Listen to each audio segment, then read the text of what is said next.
ang mga kwento ng pag-ibig, kwento ng buhay at kwento ng pag-asa dito sa Barangay Love Stories. Love Stories. Malaki ang ginagampanang role ng nanay sa buhay ng kanyang anak. Ang nanay ang siyang humuhubog sa magiging ugali at pipiliing mga tao na pakikisamahan ng kanyang anak sa paglaki nito. Ikaw, kabarangay, bilang isang anak, gaano kahalaga na maayos ang pakikitungo sa iyo ng iyong ina?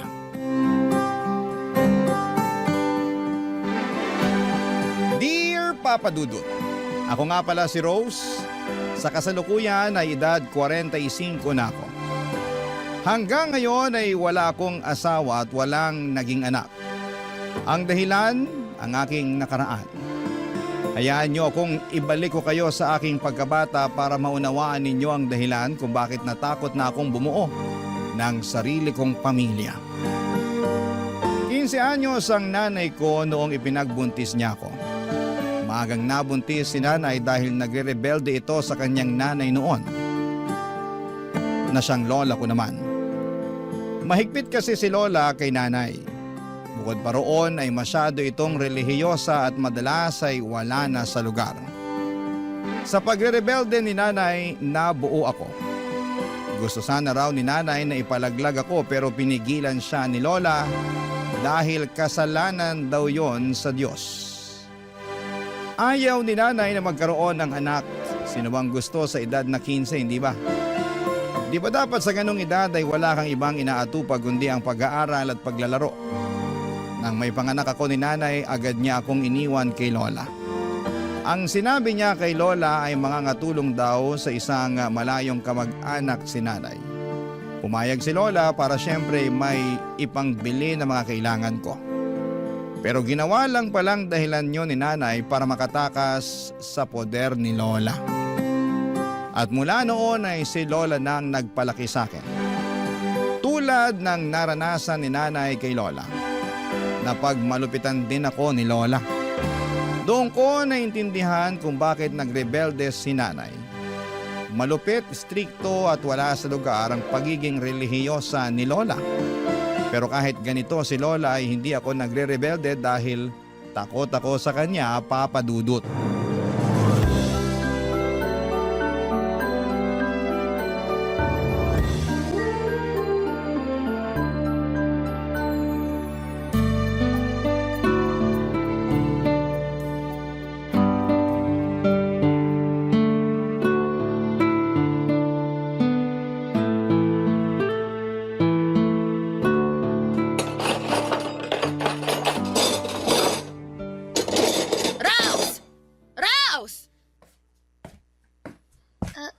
Lola? Ikaw ba talaga hindi na matututo maghugas ng pinagkainan? Tingnan mo nga, nagmamantika pa tong mga pinggan na hinugasan mo. Itong mga tinidoro, may mga kanin pang nanigas. Ay, ano ba naman to? Ang baboy mong bata ka. Uulitin ko na lang po, Lola. Pasensya na po Minamadali ko po kasi yung paghuhugas kanini. Kasi tinawag niyo na ako para sumali sa novena. Aba, at kasalanan pa ng Diyos na hindi maayos ang paghuhugas mo ng pinggan. Hindi naman po ganun, Lola. Inilapit kita sa Diyos dahil alam kong lalaki kang makasalanan.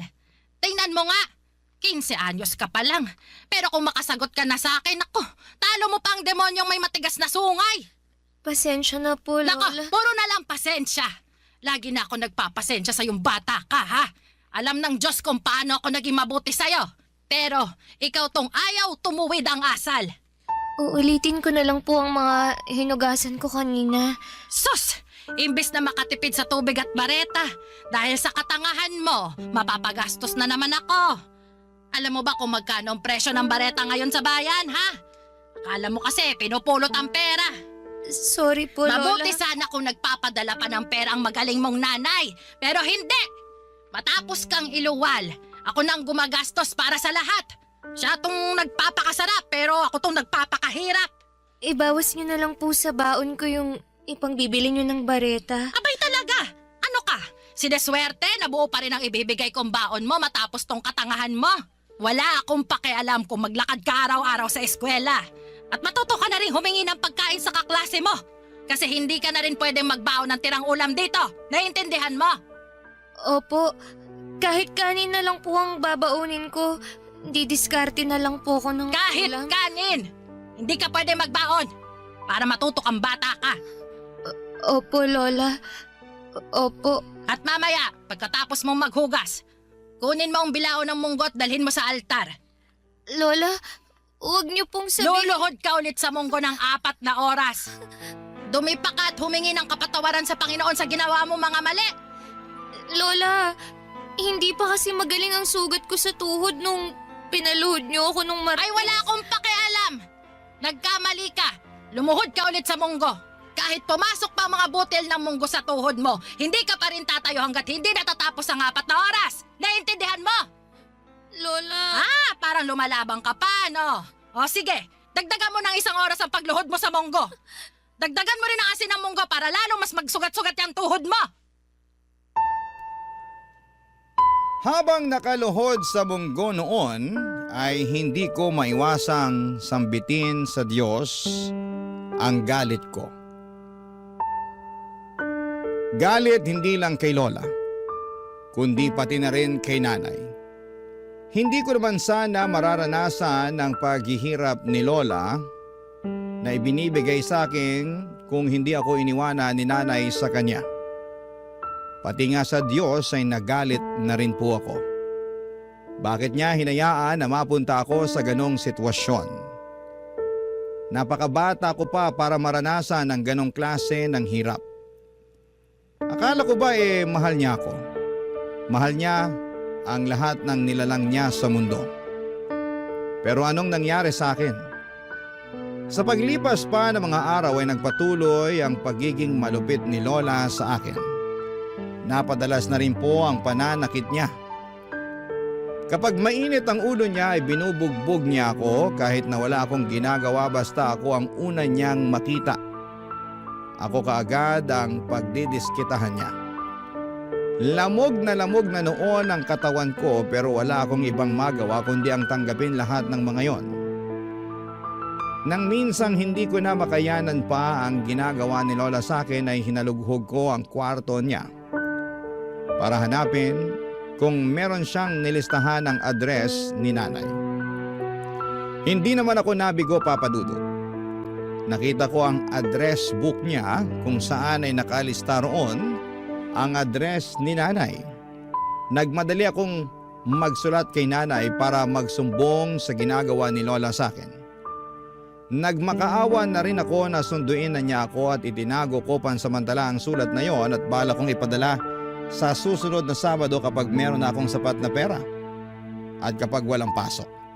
Pero sa kamalasan, Biyernes pa lamang ay naharang na yon ni Lola, Papa Dudut.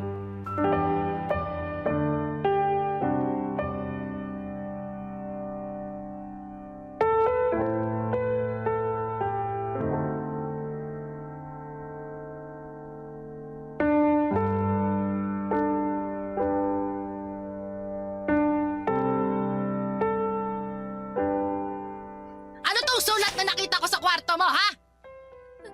Lola, Teka, babasahin ko, ha? Dear Nanay, sunduin niyo na po ako. Ayoko na kay Lola dahil lagi niya akong sinasaktan. Sinasaktan? Hindi niya rin ako pinapakain pag galit siya. Ano to, Rose, ha? Ano to? Matapos kitang kupkupin at buhayin, ganito ang igaganti mo sa akin, ha? sorry po, Lola. At ikaw pa talaga tong may ganang magsumbong na akala mo kinakawawa ka. Ay, ikaw din naman ang may kasalanan kung bakit kita sinasaktan. Kung hindi ka tanga at ginagamit mo sana yung kokote mo, edi hindi ka makakatikim ng pananakit sa akin. Hindi ko na po kasi kaya, Lola. At ako ba, ha? Natanong mo ba kahit minsan kung kaya ko pang buhayin ka? 65 years old na ako, pero nagtatrabaho pa rin ako para mabuhay ka. Para makapag-aral ka. Pati ang libangan kong sugal, nagawa mo pang isumbong sa nanay mo. Kasi po... Kasi ano? Ha? Kasi pakialamera ka. Saan ba napupunta ang pera na napapanalunan ko sa sugal? Pinambili naman natin ang pagkain yan, di ba? sa eskwela. Opo. Tapos ngayong nahuli kita, tsaka ka parang sinapi ang tuta, ha? Ha? Akala mo hindi makalaban? Akala mo kawawa? Pasalamat na lang ako at pumasok ako sa kwarto mo. Kung hindi pa ako kinutuban na may ginagawa kang mali, hindi ko pa malalaman na gusto mo iparating sa magaling mong nanay ang pagdidisiplina ko sa'yo. Hindi na po mauulit. Nadala lang po ako ng galit. Galit? Aba, ikaw pa tong may ganang magalit sa akin. Wala kang karapatang magalit, Rose. Tatandaan mo na utang na loob ang buhay mo sa akin. Kung hindi dahil sa akin, pinalaglag ka na niya noon. Tapos magsusumbong ka sa kanya. Wala nga siyang pakialam sa'yo. Mahal ako ni nanay. Mahal? Kung mahal ka niya, hindi ka niya tatakasan, tonta. Kung mahal ka ng nanay mo, di sana nandito siya. Asan ba siya? Andon, sa malayo. Nagpapakasarap sa buhay niya habang ako tong nagpapakahirap na alagaan ka. Kapag nalaman niyang hinahanap ko siya, babalikan niya ako rito. Kukunin niya ako. Pag nalaman niyang sinasaktan niyo ako, babawiin na niya ako. Matatauhan na siya. Bobo ka talagang bata ka, no? Ilusyonada. Hindi ko alam kung saan mo nakuha yung ilusyon mong gusto ka pa rin kunin ng nanay mo. Sinasabi niyo lang yan. Hindi totoo yan. Mahal ako ni nanay. Walang nanay ang hindi magmamahal sa anak. Sinungaling kayo. Ano naman ang mapapala ko sa pagsisinungaling ko? Alam mo, mabuti pa. O sige, lalakipan ko pa ito ng sulat ko para kampihan ka. Ako na ang magsasabi sa magaling mong nanay na sinasaktan nga kita. Ayos ba yon? Ha? Para kunin ka na niya. Total, masyado kang pabigat sa akin eh. Dahil sa'yo nagkakasala ako. Kaya mabuti pa, magsama na kayo ng nanay mo. Wala kang utang na loob. Ha? Parehas kayo ng nanay mo, mga kampo ng Diablo. Sinasabunutan, tinatadyakan, sinasampal at pinadugo pa ang ilong ko ni Lola. Paulit-ulit hanggang sa mamanhid ang katawan ko at tuluyan akong nahimatay sa sahig. Akala ko ay mag-aalala si Lola noon pero hinayaan niya lamang ako sa sahig hanggang sa magkamalay ako. At nang magising na ako ay inutusan niya akong magluto na at maglinis ng bahay. Para bang walang nangyari. Sinabi rin niya na pinadala na niya ang sulat namin kay nanay. Ipinakita na rin niya sa akin ang perang hawak niya na pamasahe ko na raw kapag dumating si nanay para kunin ako. Sa totoo lang ay inaabangan ko na ang araw na yon. Wala nang kaso kung nabugbog ako ni Lola noon. Parang nawala na nga ang sakit dahil naisip ko na yun naman na ang huling beses na sasaktan ako ni Lola. Makalipas ang 2 linggo ay dumating na si nanay at kabado ako noon pero masaya. Yun ang unang beses na nakita ko siya. Nakasimangot siya noon at hindi pa nga niya ako pinansin dahil una niyang hinarap ang lola ko. Nakita ko kung paano silang mag-away dahil sa akin. Ilang beses na pinipilit ni Lola na kunin na ako. Ang daming dahilan naman ni nanay para hindi niya ako kunin. Nasasaktan po ako habang pinakikinggan kung paano nila ako pinagpapasapasahan. Walang may gustong kumuha sa akin, nakakadurog ng puso.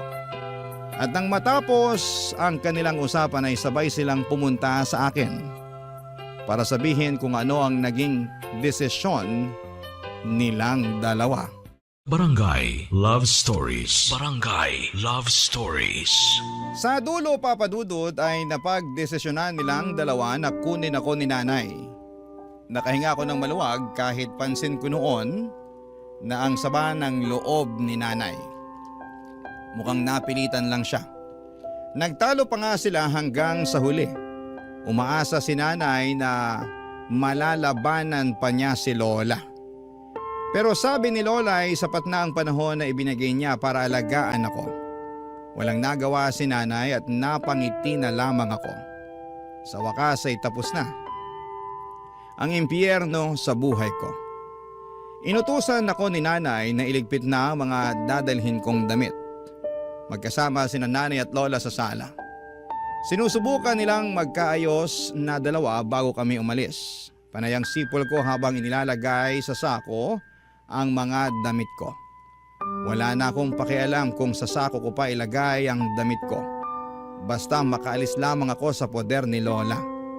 Kahit bit-bitin ko pa yon, gamit lang ang maliit na braso ko ay titiisin ko.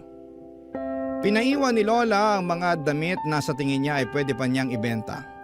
Ang mga natira lang sa akin noon ay yung mga butas-butas at kupas na.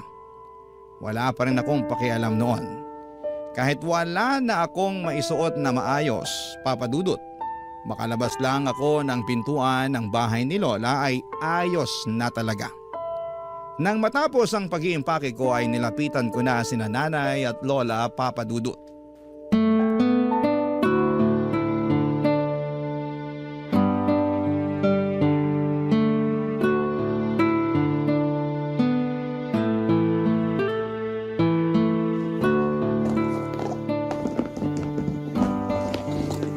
Sigurado ka bang iniwan mo na lahat ng mga magagandang damit mo? Opo, Lola. Iniwan ko na po sa kwarto. Nakalagay na po sa karton. Nako, wala akong tiwala na iniwan mo lahat. Patingin ang laman ng bag mo para makita ko. Sige po, Lola.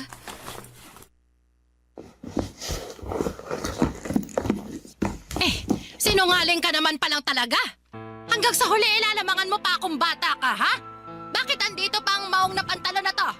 Bakit hindi mo isinali sa iiwan mo, ha? Alam mo bang pwede ko pa itong mabenta sa mga apo ng kasamahan ko sa simbahan?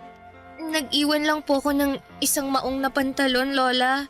Para may pangpasyal kami ni nanay. Tsaka 2 labahan na lang at kukupas na rin po yan. Pampasyal ninyo ng nanay mo. Umaasa ka ba na ipapasyal ka ng nanay mo eh? Wala ngang pakialam yan sa'yo. Ano ba yan, Nay?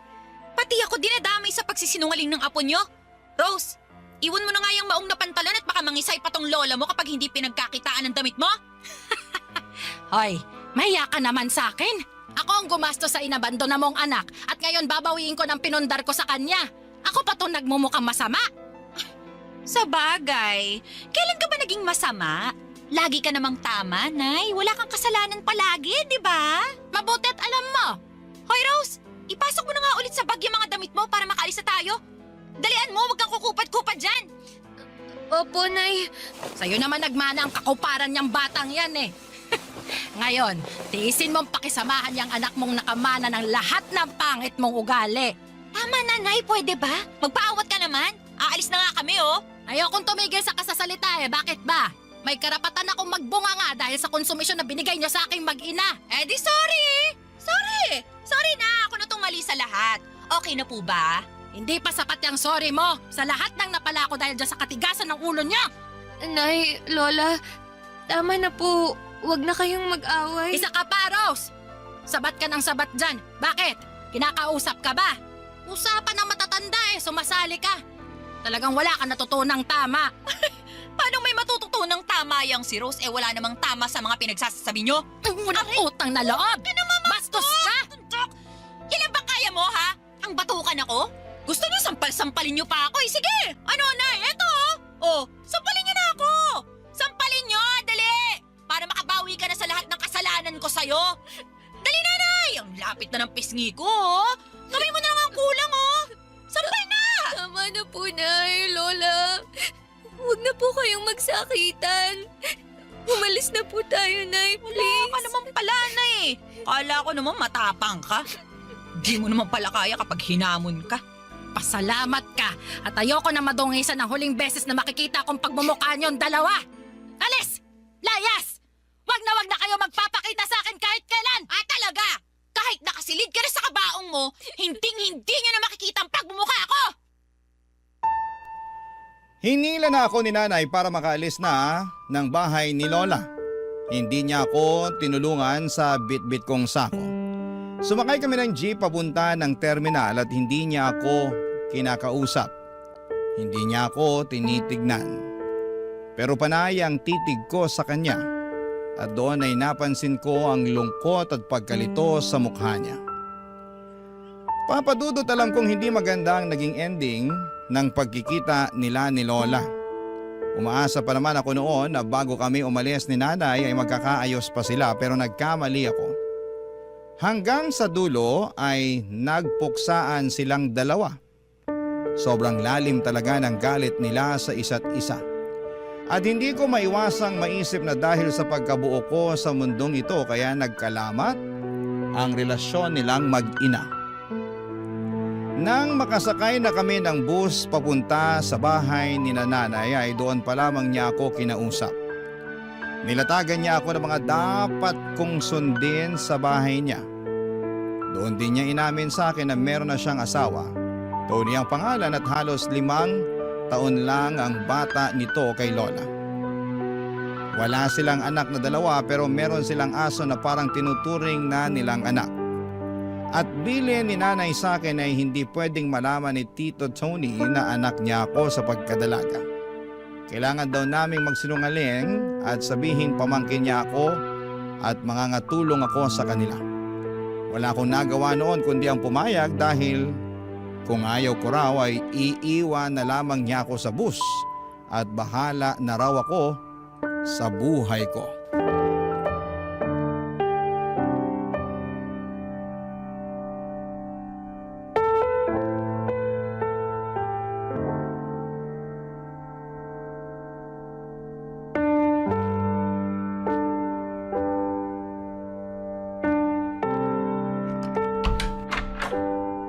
Tony, baby ko!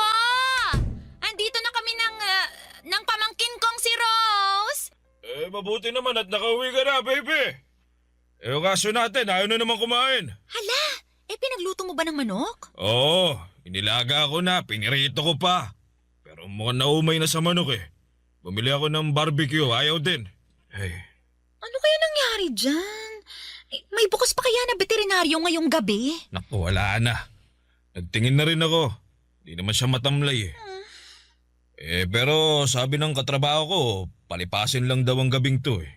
Baka busog pa raw kasi o kaya, yun nga, naumay na sa karne.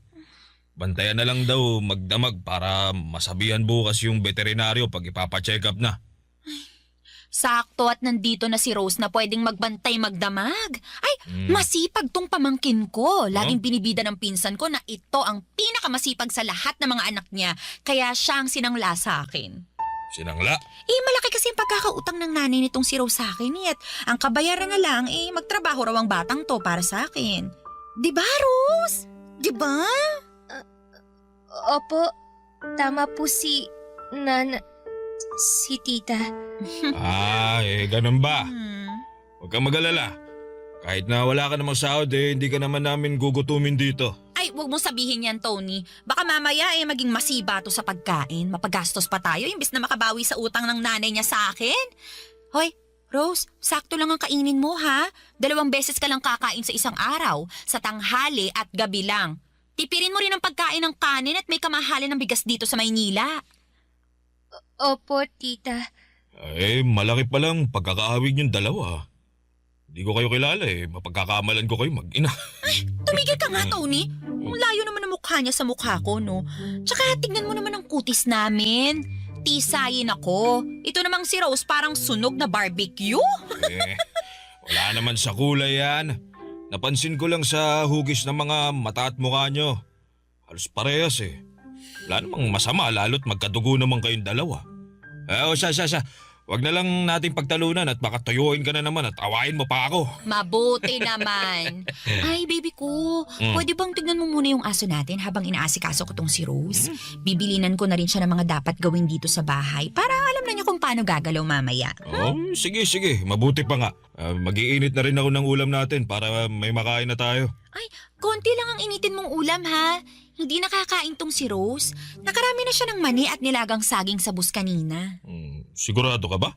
Marami pa naman yung ulam. Pwede pa siyang makisalo sa atin. Sayang naman kung hindi natin mauubos agad baka mapanis na yun. Di kapag nangangasim na, ipakain na natin kay Rose. Ikaw talaga, bebe ko.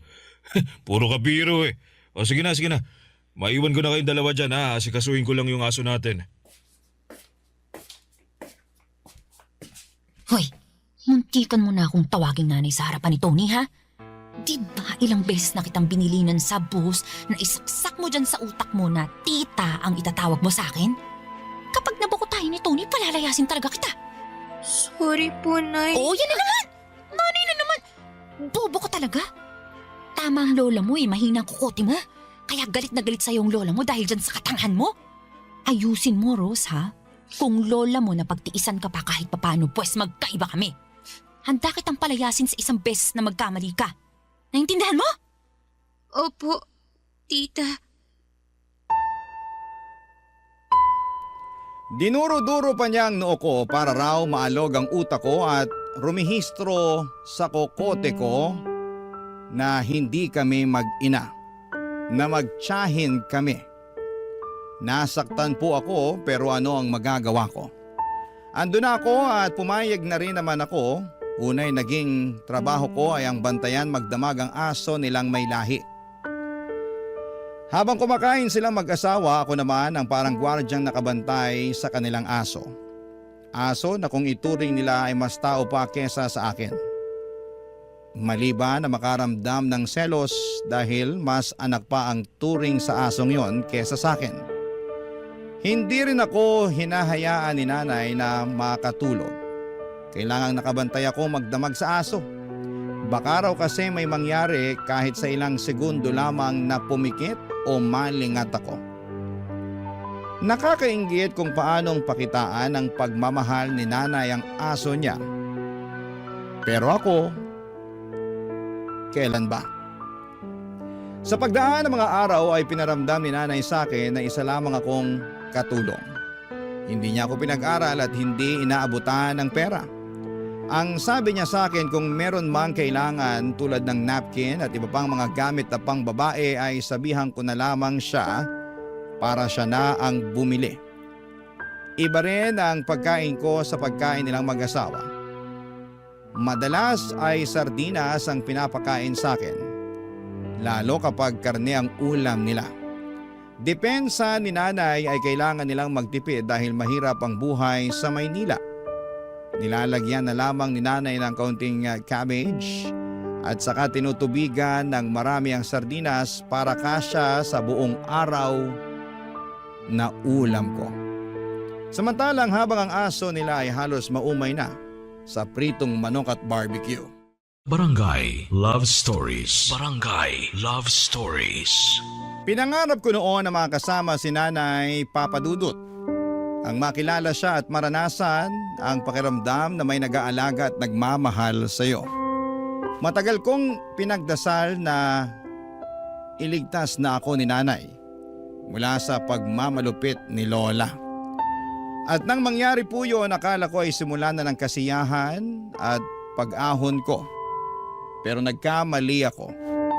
Mula noong nasa poder na ako ni nanay ay wala akong ibang naranasan kundi ang paghihirap. Kung ikukumpara, mas pinahirapan ako ni nanay kesa kay Lola. Sa mga salita pa lamang niya na halos hindi na makain pa ng aso, durog na ako. Doon ako madalas napapatanong kung meron ba talagang ganong klaseng ina na papakitaan ka ng masama at hindi ka ituturing na tao. Nagdadalawang isip ako kung kakausapin ko si nanay na ibalik na lamang ako kay Lola o manatili pa rin ako sa poder niya dahil baka naninibago lamang kaming pareho sa ugali ng isa't isa. Hindi ko na alam ang gagawin ko noon, Papa Dudut. Habang hindi pa maayos ang desisyon ko ay nagpatuloy lamang ako sa pagsunod sa mga utos ni nanay sa akin. Sinubukan kong maging perpekto sa bawat galaw ko at sa bawat gawaing bahay. Pero tao lang pala ako. Nagkakamali at hindi palaging pulido ang gawa ko. Naintindihan ko yon pero iba kay nanay. Walang puwang ang pagkakamali sa batas niya. Oras na nagkamali kay paniguradong may parusa at manghang na mga salitang nakaabang. Gaya nalaman nung minsan nila akong pinagbintangan na nagnakaw ng malaking halaga ng pera.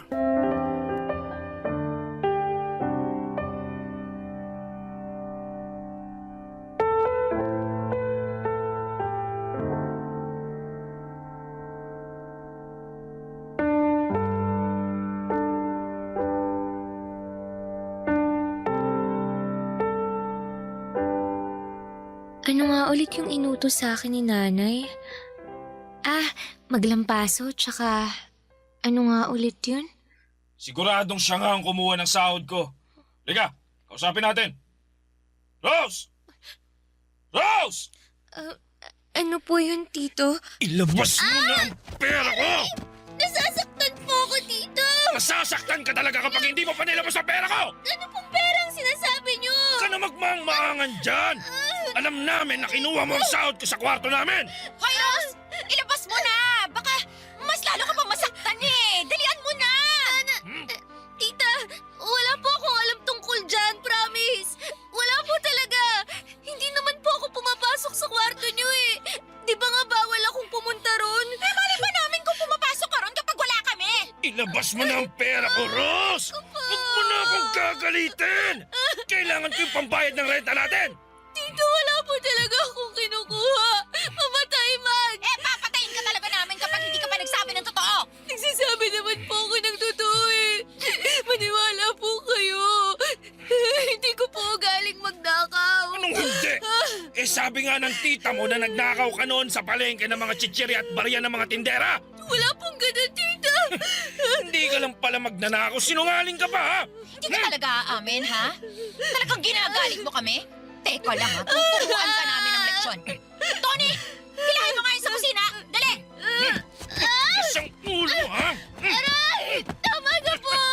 Nasasaktan po ako. Wala po talaga akong kinukuha ang pera niya. Nung bata ako, dinudurugan at pinapahiran ako ng nanay ko ng siling na puyo sa mata kapag nagsisinungaling ako. At mula noon, natuto na ako magsabi ng totoo. Natakot na akong magsinungaling. Kaya subukan natin sa'yo ngayon, Rose. Subukan natin! Huwag po, tita. Parang awa niyo na. Wala po talaga akong kinuha ang pera. Tita, maniwala po kayo.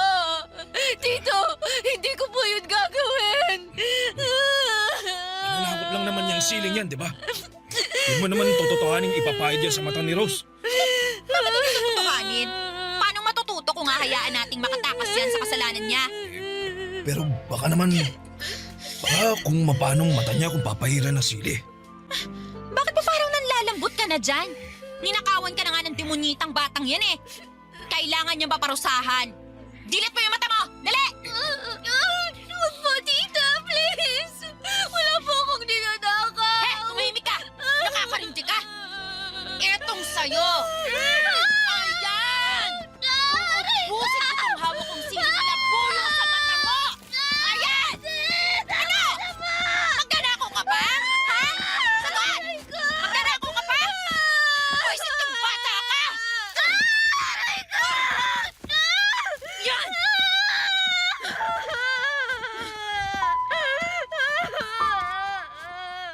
Wala akong ninakaw na pera, Papa Dudut. Kahit piso ay wala akong ginalaw na sobre sa tokador. Alam ng Diyos yon, pero bakit hinahayaan niyang pahirapan ako ng nanay ko at pahiran ako ng siling labuyo sa mata? Napakahapdi, napakasakit. Nang matapos si nanay sa pagpahid ng sili sa mata ko ay saka ako binitawan ni Tito Tony at hinayaan akong humiga sa sahig habang nagkukuskos ng mata. Rinig ko ang tawa ni nanay at ramdam ko ang konsensya sa mga tingin ni Tito Tony. Inaya ni nanay na halugugin ang kwarto ko para hanapin ang pera ni Tito Tony. Wala silang nakita roon at paliwanag ni nanay ay mukha raw inubos ko na yon. At itinapon pa ang sobrang pinaglagyan ng pera para walang ebidensya. Naniwala si Tito Tony at inayaan nila ako sa sahig ng kusina. Nanlalabo ang kaliwang mata ko dala ng pagkakakuskos ng siling labuyo. Hindi naging sapat ang pagbabad ko sa malamig na tubig para mawala ang hapdi. Namumula ng lalabo at mahapdi yon.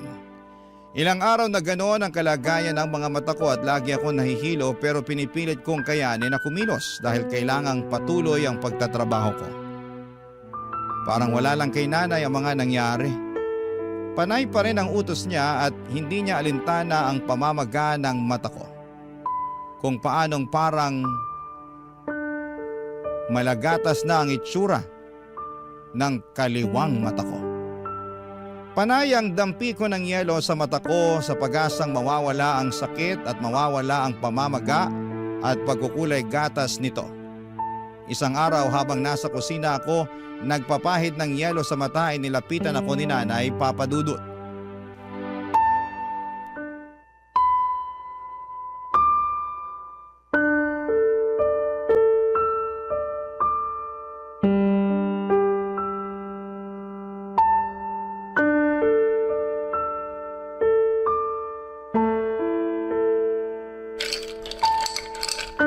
Ano? Hindi pa rin ba natatanggal yung pamamaga ng mata mo? Hindi pa po. O bukas, pupunta ako sa bayan. Bibilhan kita ng pangpatak sa mata mo. Yung para sa sore eyes. Baka pwede na yon. Sana umepekto. Kung hindi, wala na tayong magagawa. Tiisin mo na lang na ibabad sa malamig na tubig o sa yelo. Ikaw naman kasi, tigas ng ulo mo. Hindi na po halos makakita ang kaliwang mata ko. Normal lang yan. Babalik din sigurong linaw ng mata mo kapag nawala na yung pamamaga. Paano po kung hindi na po? Di tanggapin mong ganyan ka na lang talaga. Yan ang kapalaran mo. Ano pa bang magagawa natin? Ganyan na nga nangyari. Wala po akong kinuhang pera. Kahit piso. Alam ko. Alam niyo? Oo nga. Paulit-ulit. Boba. Bingi mo. Pero bakit hindi niyo sinabi kay Tito Tony? Bakit hinayaan yung kaladkarin at sabunutan niya ako? Bakit niyo pinahiran ng sili ang mata ko? Bakit bang dami mong tanong? Gusto ko pong malaman. Kasi hindi ko maintindihan kung bakit ganito ang ginawa niyo sa akin. Gusto mo bang makatikim ulit, ha? Talas ng dila mo, ah. Pasalamat ka nga at kailangang inabot mo, eh. Hindi ko naman po dapat to nararanasan eh. Kasi wala naman po talaga akong kinukuhang pera. Oo na nga, paulit-ulit. O sige, para matigil na to, aaminin ko na. Ako ang kumuha sa pera ng Tito Tony mo. Po, hinaan mo yung boses mo. Baka marinig ka ng kapitbahay eh. Nagamit ko sa sugal. Di ko naman kasi alam na mapapatalo ko lahat eh. Bala ko namang ibalik, kaso biglang hinanap ng Tito Tony mo. Hinatakot ako na magalit siya sa akin. Kaya sa akin yung ibinintang. Tama! Magaling! Sino-sino ba naman ang magtutulungan kundi tayong magkadugo, di ba? O ngayon, alam mo na. Bati na tayo, ha? Bakit niyo po ito nagawa sa akin? Arte mo naman. Mana ka sa lola mo. Ang drama. Kakanood mo yan ng teleserye. Alam mo, mabuti pa, magsaing ka na para makakain na tayo bago dumating ang tito mo. Bilisan mo na. Pag dumating si Tito Tony, sasabihin ko sa kanya ang totoo. Sasabihin mo sa kanya ang totoo? Ilalaglag mo ako? Ako na sarili mong nanay? Kailangan niyang malaman ang totoo para malinis ang pangalan ko sa kanya. Bakit kailangan pa nun? Hindi na. Makakalimutan din yun ng Tito Tony mo. Palipasin lang natin yung galit niya. Pero Ang tigas ng uno mo, ha? Sige, gumanyan-ganyan ka sa akin at hindi kita bibilhan ng pangpatak sa mata mo. Hahayaan kita mabulag. Gusto mo yon? hindi po. Kung mananahimik ka at magpapakabait ka, malay mo. Kapag manalo ko sa sugal sa susunod na linggo, ipapacheck up natin yung mata mo. Magsusugal po kayo? Oo, at huwag kang magkakamaling magsumbong sa Tito Tony mo, ha? Ayaw niyang bumalik ulit ako sa pagkalulong sa sugal. Pag ikaw talaga nagsalita, humanda ka. Pati ka ng mata mo, bubulagin ko. Dinuroan ako ni Nanay sa mukha sa sobrang gigil niya, Papadudut. Sakay tinulak at pinagsasampal habang nakasandal ako sa pader. Hindi na po ako lumaban pa, parang nasanay na ang katawan ko sa pananakit niya. Nang matapos at mapagod na siyang saktan ako ay saka siya lumabas ng bahay para magsugal. Iniwan niya akong mag-isa sa bahay at nakatulala ako at hindi na ako makaiyak noon. Parang pakiramdam ko ay nauubos na ang luha ko. Nang makabawi ako ng lakas ay pumasok ako sa kwarto ko para kunin ang mga damit ko. Yun na ang huling araw na titira ako at mananatili sa impyerno. Umalis ako ng bahay na yon. Umalis ako sa bahay ng nanay ko. umalis ako sa impyerno. Hindi ko po alam kung yon ang hudyat ng Diyos para tulungan ako. Dahil sa paglaboy ko sa kalsada, saktong nakasalubong ako ng mga grupo ng madre na siyang tumulong sa akin nang malaman nila ang kalagayan ko. Pinapulis nila si nanay at si Tito Tony. Ilang beses nagmakaawa si nanay sa akin pero wala na akong natira kahit katiting na awa sa kanya. Inilayo na ako sa kanya ng tuluyan at wala na akong naging balita pa sa kanya. Ngayong lagpas 40 na ako. Kapag naaalala ko ang nakaraan ko, hindi ko pa rin maiwasang makaramdam ng takot at sakit. Lalo na sa tuwing napapaharap ako sa salamin at napapatingin sa namumuti kong kaliwang mata. Hindi na po nakakakita pa ang kaliwang mata ko dahil sa kagagawa ng sarili kong nanay sa akin. Yun ang multo ng nakaraan ko na patuloy kong bitbit kahit na ilang dekada na ang nakakalipas. Yun din ang dahilan kung bakit mas pinili kong huwag mag-asawa at magkaroon ng anak sa takot na magaya ako sa lola ko at nanay ko. Hindi ko kakayaning magdala ng bata sa mundo, lalo kung alam kong bugbog ako sa nakaraan. Pakiramdam ko ay magagaya lamang siya sa sinapit ko. Kaya kung tatanungin ninyo ako kung bakit pinili kong mag-isa, yun ay dahil sa mga maling tao na nakasama ko noong 15 anyos pa lamang ako. Maraming salamat po sa pagbasa ng aking liham. Ang inyong kapuso at kabarangay forever, Rose. Napakasakit na nangyari kay letter sender. Pero buti sa uli, naging maayos pa rin ang buhay niya. Anong say mo sa Barangay Love Stories na ito? Pagkwentuhan natin sa comment section yan. Ang mga kwento ng pag-ibig, kwento ng buhay at kwento ng pag-asa dito sa Barangay Love Stories. Love Stories.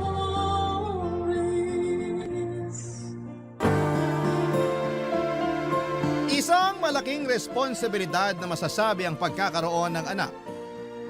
Kapag hindi ka handa ay huwag kang gumawa. Ikaw kabarangay, handa ka bang magkaroon ng sariling pamilya? Dear Papa Dudut, mapagpalang araw sa inyong lahat. Ako nga pala si Lena, 30 years old at isa sa mga masusugid ninyong tagapakinig sa Spotify ng Barangay Love Stories. Kaya naman na-inspired din po ako magpadala ng kwento sa inyo. Neto lang nakaraan ay naganap ang lahat ng ibabahagi ko sa inyo. Ito ang naging dahilan ng malaking pagbabago sa akin. Hindi po ako mahilig sa commitment. Lagi akong takot kapag usapang commitment na papadudot. Gusto ko ay casual lang. Lagi akong nakatambay sa mga online dating site para makahanap ng mga papayag sa gusto ko. Casual lang. One night stand.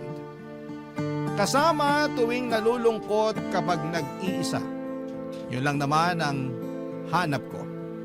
Kapag may gusto ng something more, syempre, atras kagad ako. Aminado kong emotionally unavailable akong tao, papadudot. Kaya siguro tinuruan ako ng leksyon ng Diyos. Nakilala ko sa isang online dating site si Jonathan. Mas bata siya sa akin ng 3 taon. Alam niya kung ano ang pinasok niya at hindi naman siya humiling ng kahit na ano. Gusto lang din niya ng laro. Gusto lang din niya ng kasama at laro. Pinayagan ko yun. Unang pagkikita pa lang namin ay may nangyari na kaagad sa amin. Nagkaroon kami ng koneksyon, pero sa kama lang. Masaya naman siyang kasama, kaya naulit ng ilang beses ang pagkikita namin na lahat ay nauuwi sa pagsisiping. Maganda talaga ang koneksyon namin sa kama. At iyon ang naging dahilan para aksidente niya akong mabuntis. Hindi kami nag-ingat dahil nadala kami ng init ng katawan. Hindi ko yon natanggap kaagad. Hindi naman ako handang maging ina pero nangyari na. Ayaw ko namang ipalaglag dahil para sa akin ay wala namang kasalanan ang nasa sinapupunan ko. Dahil dito, Papa Dudut, ay kinausap ko si Jonathan tungkol sa ipinagbubuntis ko, Papa Dudut.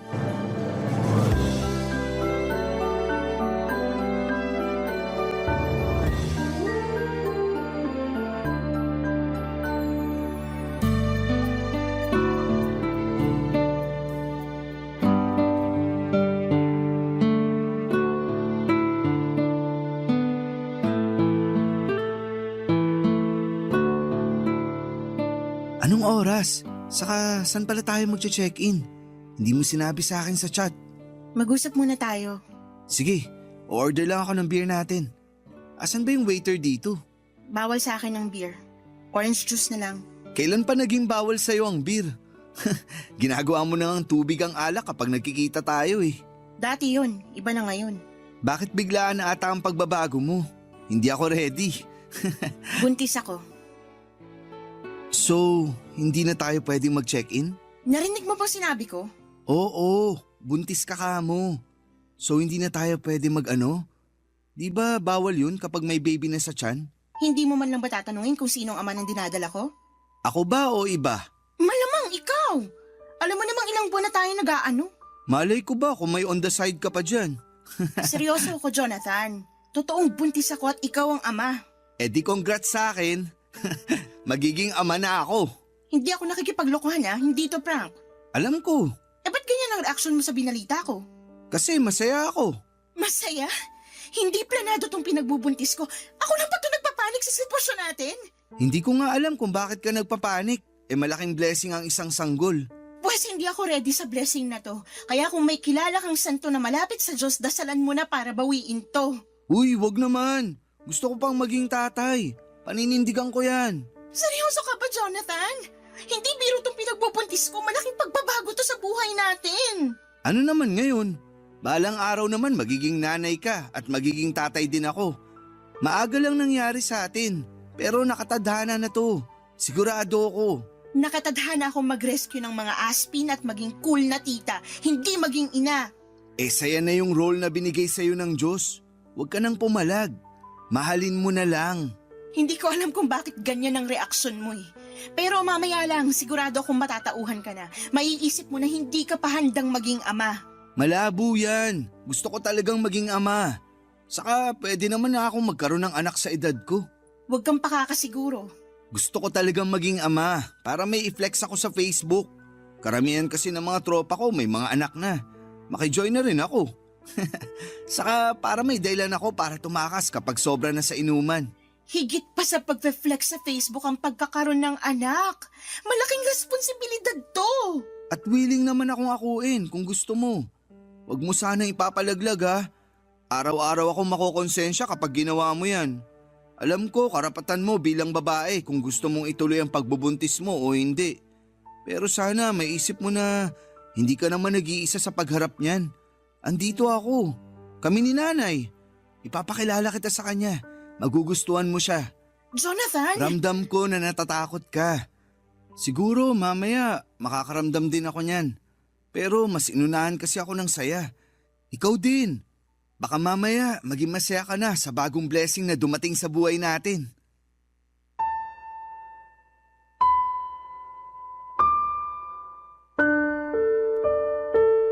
Papa Dudut, nawalan ako ng enerhiya na makipagtalo pa kay Jonathan.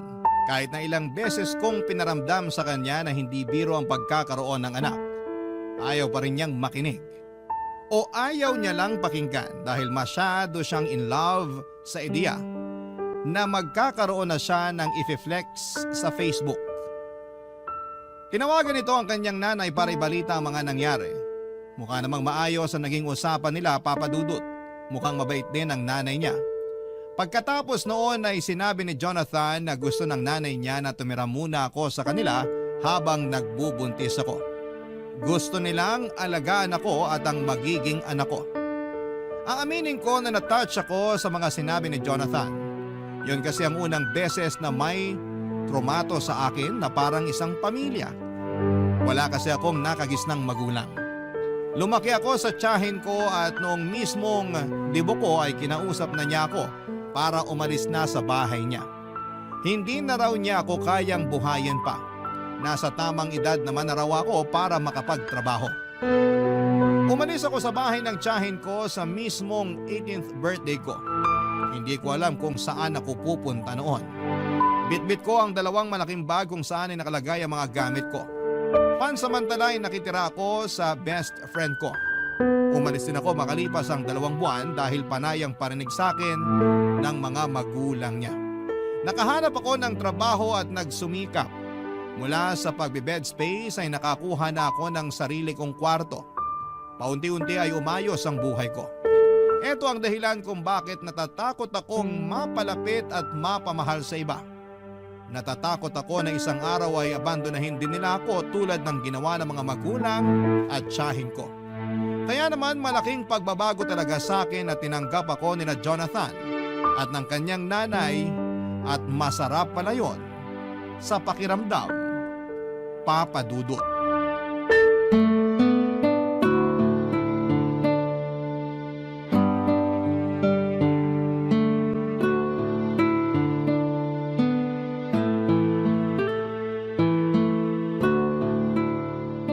Ikaw pala si Lena. Opo, tita. Nanay na lang ang itawag mo sa akin. Magkakaapo na ako sa inyo, kaya dapat magulang na rin ang trato mo sa akin. Salamat po, Nanay.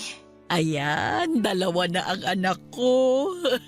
Ayos lang po ba talaga sa inyo na tumira ako rito? Oo naman. Ako nga tong nangulit kay Jonathan na dito ka tumira. Lalo na nung nalaman ko na umuupa ka lang daw ng kwarto. Tama ba? Opo, yun lang kasi yung kaya ng sahod ko eh. May mga kasama ka ba ron na tenants? Marami po, paupahang mga kwarto talaga yon. Naku, sakto palang kinuha na kita rito. Hindi makakabuti kung napapaligiran ka ng maraming tao. Maniwala ka sa akin. Mabilis ma-stress ang mga buntis. Dito ka na lang talaga. Mas maaalagaan ka pa namin ni Jonathan. Nasan po ba si Jonathan? Hindi kasi siya nagre-reply sa mga chat ko. Pabalik na yon. Pinabili ko lang ng merienda natin at saka ibang kailangan mo. Ay, nakakahiya naman po. May pera naman po ako. Ako na lang pong gagastos sa mga pangangailangan ko. Ay hindi pwede. Hati kayo ni Jonathan. Pag lumabas ang bata, sisiguraduhin ko naman na si Jonathan na ang magtatrabaho para masustentuhan lahat ng pangangailangan ng apo ko. Hindi ko naman po pwedeng iasa sa kanyang lahat eh. Kawawa naman siya. Makakapagtrabaho pa rin naman ako, makakapag-ipon pa para panghanda sa panganganak ko at sa iba pang mga pangangailangan naming mag-ina. Lena, naisip ko lang, paano kaya kung pagkatapos mong manganak ay huminto ka na sa trabaho? Para naman matutukan mo ang anak mo. Wala ka naman po problemahing bayarin sa upa kasi libre na ang lahat dito para sa'yo. Pero gusto ko pa rin po sanang may trabaho para mas malaki ang maipon namin ni Jonathan para sa anak namin. Iba na talaga ang henerasyon ngayon, ano? Nung panahon kasi namin, kailangang huminto sa pagtatrabaho ang mga nanay para may magbantay sa mga anak. Kaya ko naman pong pagsabayin. Ay naku, sa una lang yan. Pero kapag nahawakan mo na ang anak mo, halos ayaw mo nang bitawan at ayaw mo na ring bumalik sa trabaho. Lagi mong mamimiss. Lagi kang mag-aalala. Marami akong pamangkin na ganyan ang nangyari. Saka ako na po siguro po problemahin kapag nandun na ako. Sa ngayon, gusto ko pa rin pong magtrabaho para maiabot naman po ako sa inyo kahit papaano. Hindi mo kailangan akong abutan. Ano ka ba? May pinagkakakitaan naman ako. Ipunin mo na lang para sa anak mo. Salamat po, tita. Anong tita? Di ba nanay na ang itatawag mo sa akin? Hindi pa rin po ako sanay. Sanayin mo na. Kasi magtatampo ako sa'yo kapag hindi. Wala po kasi akong tinawag na nanay mula pagkabata. Kaya parang ang hirap sanayin ng dila ako na banggitin ng salitang yan. Nakwento nga sa akin ni Jonathan. Kaya pinilit ko talaga siya na kunin ka rito. Kailangan mong magkaroon ng isang ina para alam mo kung paano maging ina sa magiging anak mo. Salamat po, Nanay. O kung may kailangan ka, huwag kang mahihiyang magsabi sa akin. Ituring mo akong isang ina. Salamat po. Nay, Lena, nakabili ako ng merienda. Okay bang paglihian mo tong inihaw na mais at taho? Bakit naman ikaw ang magdidesisyon sa paglilihian ni Lena? Hindi ba pwede yun? Natakam kasi ako nung nakita ko to sa palengke eh. Ikaw ata ang naglilihi eh. Ganyan din ang tatay ni Jonathan dati. Siya ang nauunang maglihi kesa sa akin. Dalin mo na rito yung mais sa taho na yan. Maski ako nadamay sa paglilihi mo, Jonathan. Nagkatawanan at nagkantsawan pa ang mag-ina habang hinahanda ni Jonathan ang merienda namin, Papa Dudut. Napangiti na lamang ako. Ganito pala ang pakiramdam na mapabilang sa totoong pamilya. Tahimik lang ako noon at pinagmamasdan silang dalawa. Ang saya nilang tignan. Hindi ko yon naranasan. Hindi ko man na-experience ang bonding na ganoon pero ramdam ko na masaya yon sa pakiramdam. Kita ko naman sa mga mata nilang dalawa na maganda ang koneksyon nilang mag-ina. Nagkakwentuhan na rin kami tungkol sa pamilya ni Jonathan. Nalaman ko na 10 years old pa lamang si Jonathan nang mamatay ang tatay nito. Isang seaman, malaki naman ang naiwang pera sa kanila.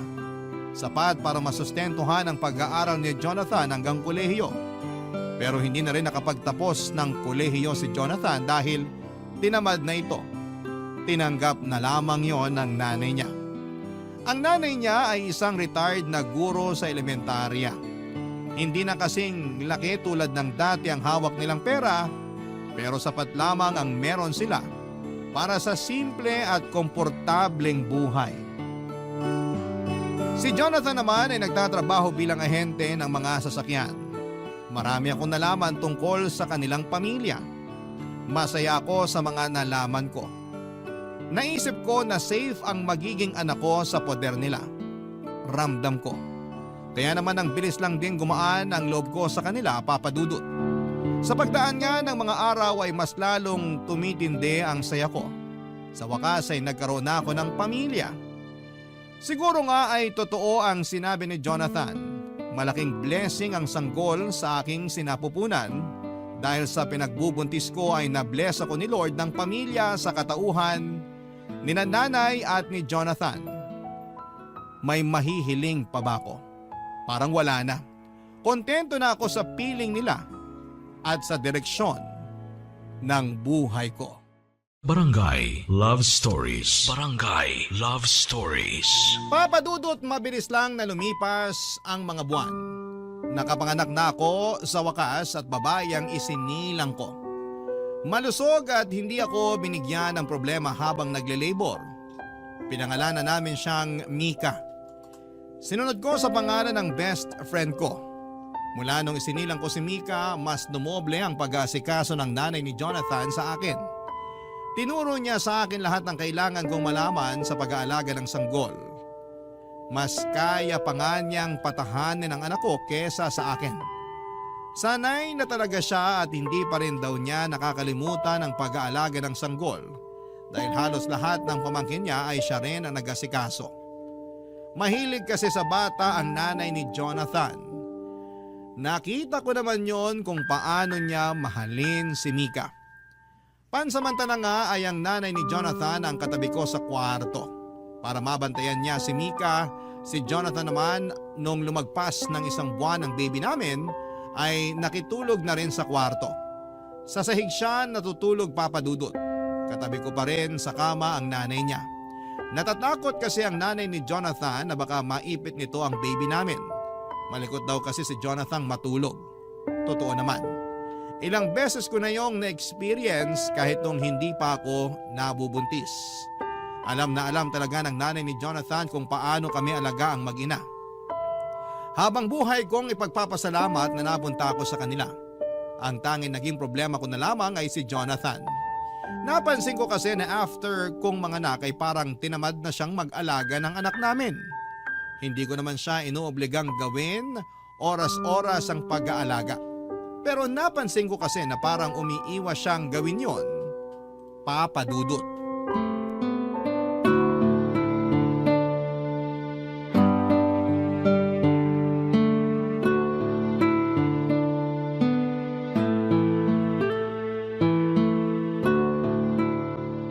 Oh, isoli ko na si Baby Mika sa'yo. Kala ko hindi na kayo matatapos mag-selfie. Ayaw kasi niyang umiti. Hindi pa talagang ngingiti yan. Iyak pa lang naman ang alam niyan. Hindi tuloy ako makahanap ng ipopost sa Facebook.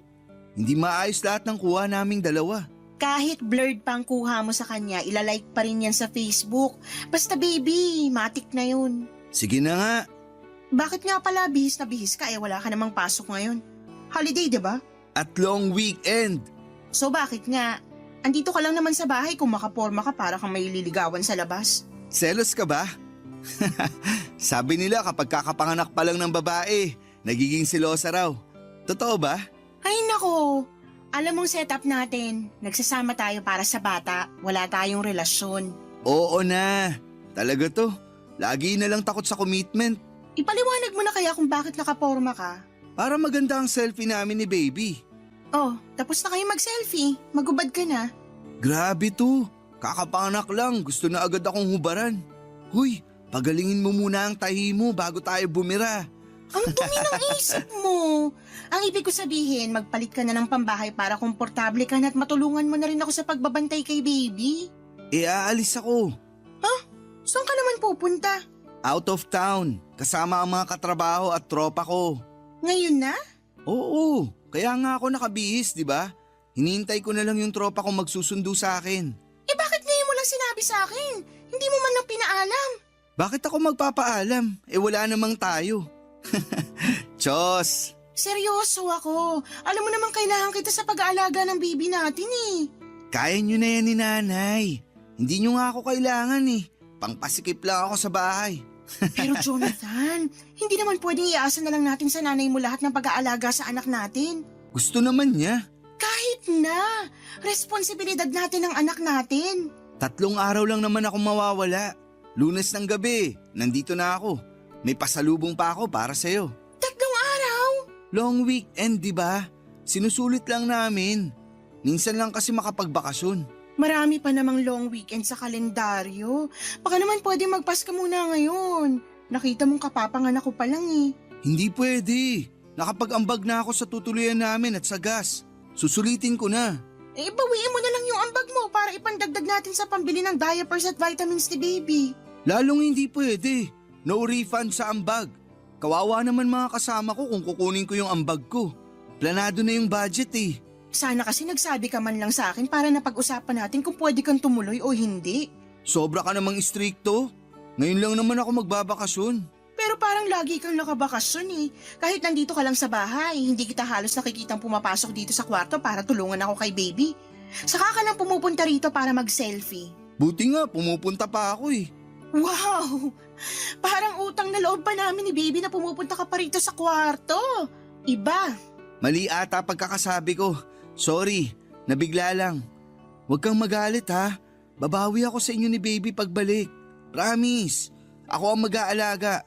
Matulog ka hanggat gusto mo. Promise. Promise yan ah. Oo.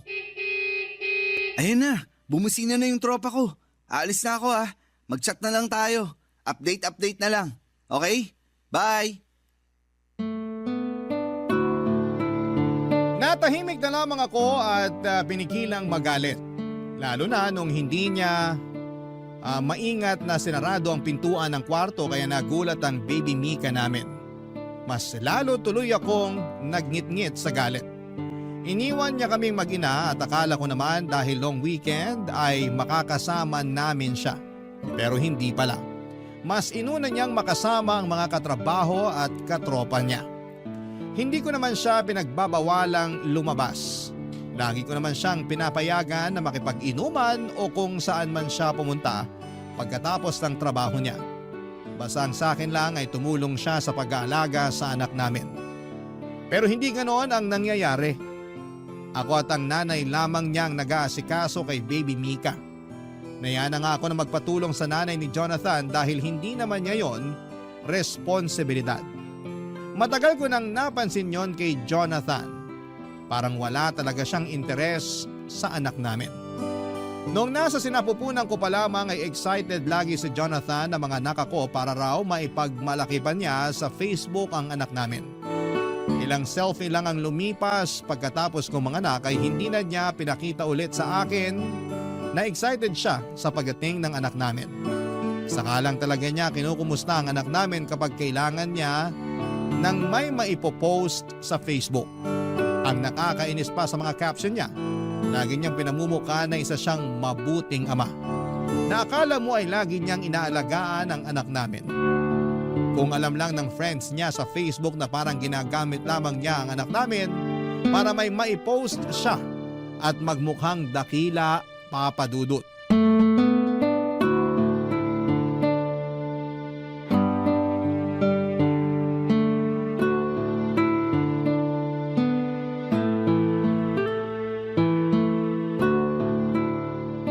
Lena, Bakit?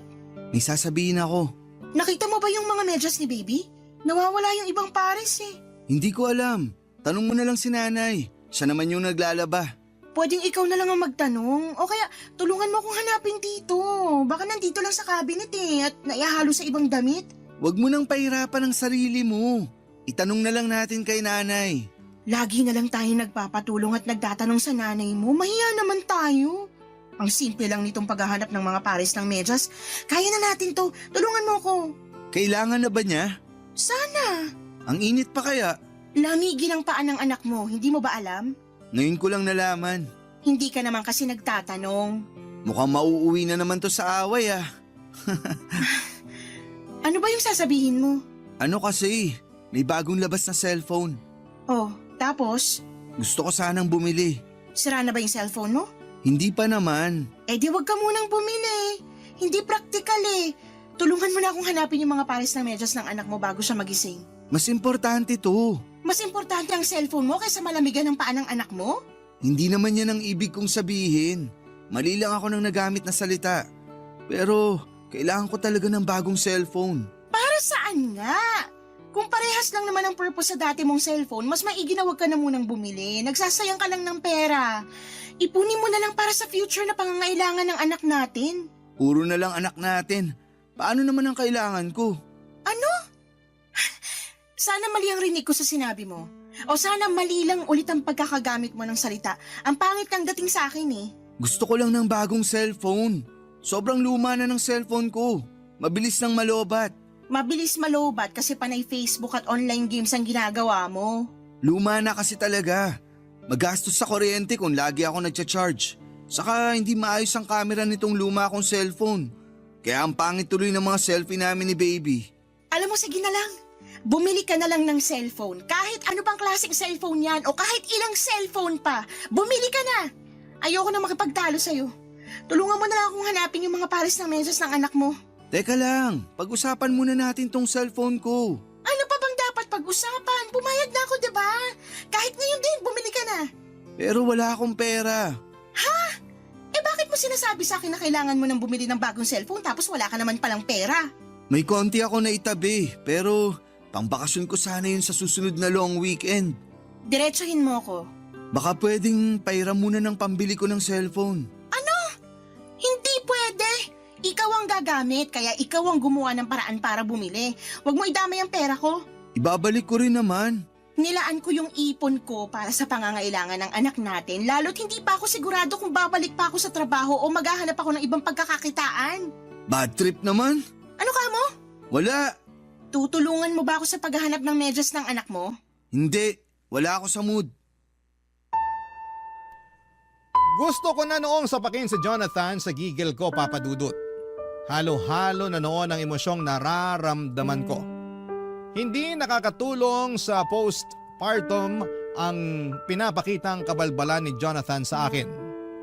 Nagmadali siyang lumabas ng kwarto at saka malakas na sinarado ang pintuan. At dahil doon ay nagising ang anak namin. Nahirapan na tuloy akong pabalikin sa pagkakatulog si baby.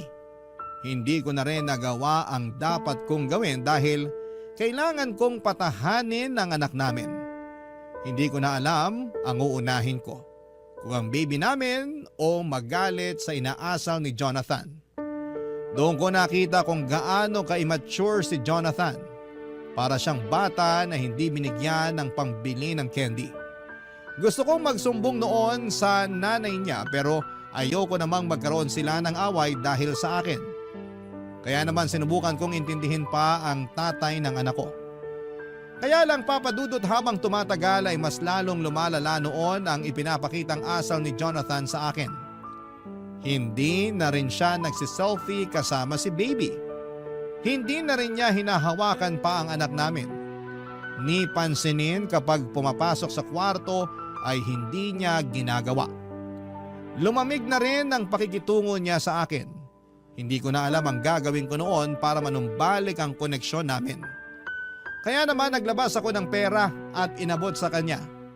Doon naman ay natuwa siya. May pambili na siya ng cellphone niya at pinangako niyang babayaran niya yon kaagad sa akin. Pero hindi naman niya ginawa yon. Ako tuloy ang nagkakaroon ng problema sa ibang pangangailangan ko at ng anak namin dahil nasa ang ipon ko para ibigay sa kanya para may pambili siya ng bago niyang cellphone. Barangay Love Stories. Barangay Love Stories. Papa Dudut, sinubukan kong tiisin ang pinapakitang pangbabaliwala ni Jonathan sa akin. Lalo't hindi na ako nakabalik pa sa trabaho. Nagpa siya akong mag-resign sa trabaho para matutukang maigi ang anak namin. Mas ginusto kong maging stay-at-home mom dahil alam kong wala akong maasahang tulong sa pag-aasikaso mula kay Jonathan. Nahihiya na rin ako sa nanay niya lalo't napapansin kong nahihirapan na rin kumilos ang nanay niya dala ng edad nito. Wala akong ibang naging choice at gustuhin ko mang magtrabaho ay hindi ko magawa dahil wala akong mapag-iwanan sa anak namin. Nag-try na lamang akong rumakit ng buy and sell sa Facebook. Konti lang ang nakukuha ko pero sapat na yon pansamantala para may pambili ng kailangan ni baby. Hindi pa rin kasi ako binabayaran noon ni Jonathan mula sa inutang niyang pambili ng cellphone sa akin. Mali nga ata na nakabili ng cellphone si Jonathan dahil mas lalo siyang nakatutok dito. Napabayaan niya lalo ang pag-aasikaso sa anak namin. Napadalas nga ang pagsiselfie niya pero puro siya lamang ang pinopost niya. Hindi na niya sinasama ang anak namin. Samantalang yon ang isa sa mga dahilan niya kung bakit gusto niyang magkaroon ng bagong cellphone para maayos ang pictures ng anak namin na ipopost niya. Pero hindi na niya pinost ang tungkol sa anak namin. Palihim akong nasaktan doon. Pero sinubukan kong baliwalain dahil mas kailangan kong maging matatag para sa anak namin. Lalong mas kinailangan kong maging matatag, lalo't na lamang kong nag-resign na pala sa trabaho itong si Jonathan, Papa Dudut.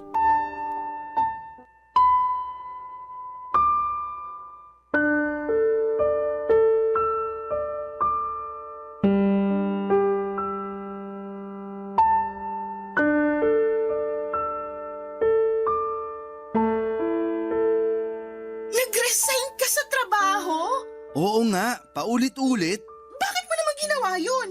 Hindi ko na kaya yung pang-power trip ng boss ko. Lagi akong pinapagalitan. Bakit ka pinapagalitan? Kasi may mga palpak ako sa trabaho. Pero kailangan bang pagalitan? Pwede namang kausapin na lang. Para naman siyang isip bata. Lagi na lang mainit ang ulo niya sa akin kapag nagkakamali ako. Kahit sinong boss naman siguro magagalit kapag may palpak na ginagawa ang mga empleyado niya. Pero walang personalan. Parte yun ang trabaho niya. Sigurado namang lilipas din yun. Gusto ka lang niyang matuto. Di ko naman kailangan ng advice mo. Pinapaliwanag ko lang sa'yo. Grabe ka naman, Jonathan. Nag-resign ka pa talaga kung kailan naman wala rin akong trabaho. Ikaw din naman nag-resign ah. Pinagalitan ba kita? Nag-resign ako para may mag-alaga sa anak natin. Baka nirarason mo lang yan kasi ayaw mo na magtrabaho. Andiyan naman si nanay na mag-aalaga ng baby natin. Bakit di mo na lang siya gamitin? Kasi nakakahiya na iaasa sa nanay mo yung responsibilidad natin kay baby Mika. Hindi naman siya nagre-reklamo. Ikaw lang tong gumagawa ng issue. Hihintayin pa ba natin na magreklamo siya? Jonathan naman. Sana pinag-isipan mo munang mabuti bago ka nag-resign. Saan tayo kukuha ng panggasto sa anak natin? Mukha namang may ipon ka pa, no? Doon muna. Wala na akong ipon! sa'yo para pangbili ng cellphone mo. Bakit parang naniningil ka na ha? Wala pa akong pambayad. Kita mong kakaresign ko lang sa trabaho. Hindi ko na inaasahan na magbabayad ka. Kasi kung gusto mo talaga magbayad, sana dati pa. Kung alam ko lang na isusumbat mo sa akin yung pinautang mo, sana hindi ka na lang nagpairam. Sana nga hindi na lang eh. Para may pera pa ako para sa mga kailangan ng anak natin. Ngayon, wala na. Wala na yung ipon ko. Pareho pa tayong walang trabaho. Paano na to? Meron pang pera si nanay. Iaasa na naman natin sa kanya. Apo naman niya yan. Gagastusan niya yan. Grabe ka. Huwag na tayong magtalo. Nangyari na eh. Pakiusap maghanap ka na agad ng trabaho. Kailangan natin ng pera ngayon. Pahinga muna ako sa trabaho. Dito muna ako sa bahay. Jonathan? Huwag mo naman sana akong pilitin na magtrabaho kung hindi pa ako ready. Nasak din ako sa pagkakaresign ko sa trabaho. Bigyan mo ako ng time na makamove on. Hindi tayo hihintayin ng mga bayarin, Jonathan. Tayo mag-a-adjust sa mga gastusin. Tandaan mo yan. Hindi kasi ganun kadaling maganap ng trabaho. Ayun naman pala eh. Sana yan ang naisip mo bago ka nag-resign. Wala eh. Nangyari na. Maliligo lang ako saglit. Pwede bang ikaw na muna magpalit ng diaper ni baby? Kailangan ko mag-relax sa banyo. Nasa sala lang si nanay. Teka, tatawagin ko. Subukan mo namang palitan ng diaper ng anak mo kahit minsan. Trabaho kasi yan ng mga babae.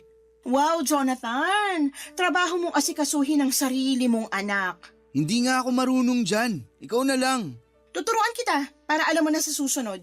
May pinapabili pala si nanay sa akin. Teka, uunahin ko muna yon.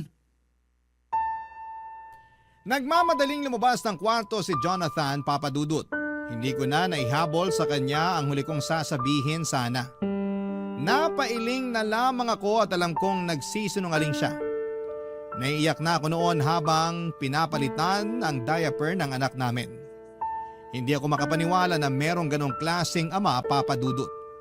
Halo-halo na ang nararamdaman ko. Stress, galit at lungkot. Wala man lang akong maramdamang saya. Pagkapalit ko ng diaper ni baby ay pumunta ako ng sala para ipakiusap muna sa nanay ni Jonathan na bantayan muna ang anak namin para makaligo na ako. Pasimple kong tinanong kung nasaan si Jonathan. Nagtaka rin ang nanay niya dahil hindi raw niya alam kung saan siya nagpunta. Nakumpirma ko tuloy na nagsinungaling siya para makaiwas na magpalit ng diaper ni baby. Nalaman ko rin na tumambay pala siya sa isang computer shop na binabantayan ng isa niyang kaibigan. Pagkatapos noon ay nag-inuman pa sila. Sa pagdaan pa ng mga araw ay hindi ko pa rin nakumbinsi si Jonathan na magtrabaho. Nakatambay lang siya madalas sa computer shop at umuuwi na lamang sa gabi para kumain at matulog. Hindi ko magawang magreklamo sa nanay niya dahil iniisip ko na sino bang kakampihan sa aming dalawa. Hindi naman ako ang kadugo.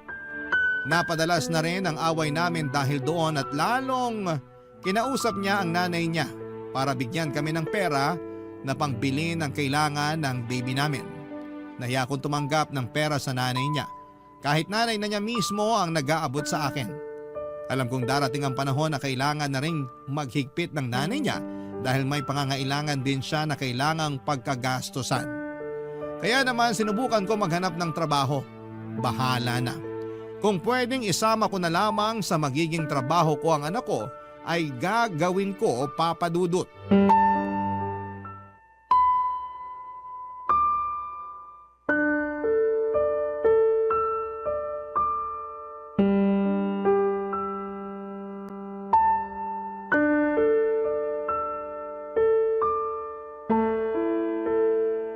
Lena, mag-usap tayo.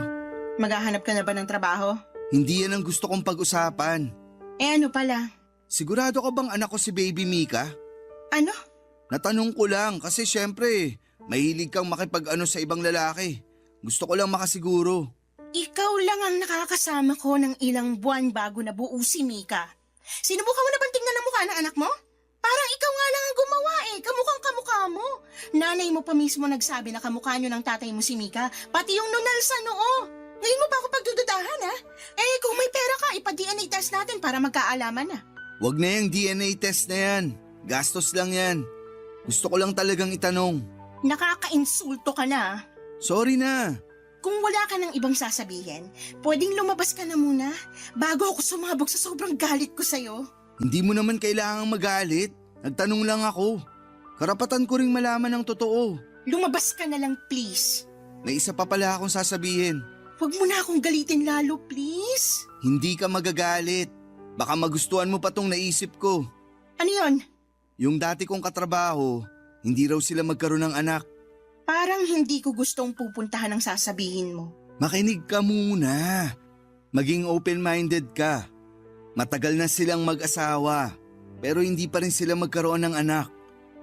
Lumapit sa akin yung katrabaho kong lalaki. Baka raw makatulong ako. At ano naman ang maitutulong mo para magkaroon sila ng anak, Aber? Ikaw ang bubuntisin? Hindi ah.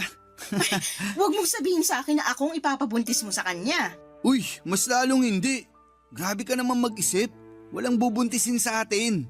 Ano nga ang balak mo? Yung iniisip ko kasi, sakto lang para hindi na tayo mamroblema sa gastusin kay baby. Kasi napapansin ko, lagi ka nalang stress at malungkot dahil kay baby. Walang kinalaman si Baby Mika sa stress at lungkot na nararamdaman ko. Akala mo lang yun. Pero sobrang stressful talaga ang magkaroon ng anak. Lalo kung hindi pa handa yung magulang, di ba?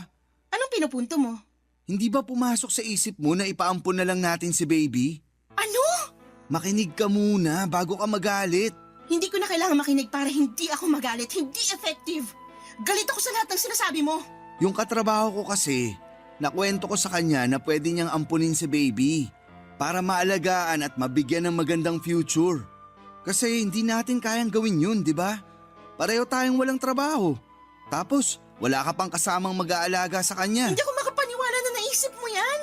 Gusto ko lang maging praktikal. Paano ba natin bubuhayin ang anak natin? Pareho tayong walang pera. Grabe ka, Jonathan. Grabe. Pumayag yung katrabaho ko na ampunin si baby. Sabi nga nila, baka mag-abot pa sila ng 5K sa atin para pasasalamat. Mag-a-update naman daw sila lagi sa kalagayan ni Baby Mika para makampante tayo. Saka Lena, bibigyan tayo ng 5K. Ayaw mo pa nun?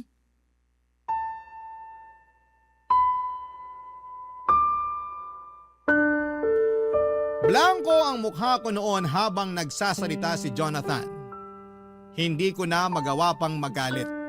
Napagod na ako. Hindi ko na rin siya inimik noon. Panay pa rin ang salita ni Jonathan at sinabi ko sa kanya na pag-iisipan ko at kung pwedeng lumabas muna siya ng kwarto. Sumunod naman siya. Sabi niya iidlip lang daw siya sa kwarto ng kanyang nanay at gigisingin ko na lamang daw siya kapag nakapag-decide na akong ipamigay ang baby namin. Pagkalabas ni Jonathan ng kwarto ay nilabas ko ang mga bag namin ni baby at nag-impake. Hindi ko na kayang magtiis. Nagkataon pang wala ang nanay niya kaya madali akong nakatakas. Mabilis akong natapos at may konti pa akong natirang pera mula sa inabot sa akin ng kanyang nanay. Nakiusap ako sa dati kong katrabaho na kung pwedeng makituloy muna kahit na ilang araw at pumayag naman. Kaya mas lalo akong ginanahan na umalis dahil merong tutulong sa akin. Nang mailagay ko na sa taxi lahat ng gamit namin ni baby ay dahan-dahan akong pumasok sa kwarto para kunin ang cellphone ni Jonathan. Tulog pa siya. Malalim pa ang tulog at tinanggal ko ang SIM card niya at saka nireset ang cellphone at saka yon kinuha. Doon ako nagmadaling umalis nang walang paalam sa kanya. Pero nag-iwan ako ng sulat para sa nanay niya. Nagpasalamat ako sa lahat ng tinulong niya sa akin at sinabi ko lahat ng sama ng loob ko sa kanyang anak. Ang sulat na yon ay nagawa ko matagal na at hindi ko alam kung kailan ko yon maiaabot sa kanya. At dumaan na nga ang araw na pwede ko nang ipabasa sa kanya ang sulat na yon. Dinikit ko yon sa ref at pagkatapos noon ay lumabas na kami ni Baby Mika ng bahay at saka sumakay na sa taxi. Binenta ko ang cellphone ni Jonathan para may pera akong dagdag sa pagsisimula ko. Mabuti na lamang at nabenta ko kaagad sa dating katrabaho ko. Ginamit ko ang perang yon para makapagsimula ng maliit na negosyo. Unti-unti ay lumakas ang negosyong yon at nakatayo na akong muli sa sarili kong mga paa. Tinulungan ako ng Diyos na makabangon. Mabilis ang pagbangon ko dahil nakita ng Diyos na nahihirapan ako. Sa ngayon, papadudot ay masaya akong umuupa ng isang maliit na apartment at hawak ko ang sarili kong oras dahil sa pinili kong negosyo. Wala na rin po akong balita pa kina Jonathan at mas minabuti kong huwag nang makibalita pa dahil isa na siyang nakasaradong kabanata sa buhay ko. Maraming salamat po sa pagbasa ng aking liham at sana po ay Stories. Barangay Love Stories. Kwentuhan naman tayo dito sa comment section. Nagustuhan ng iyong napakinggan? Ituloy yan via live stream sa www.gmanetwork.com/radio. Barangay LS 97.1 Forever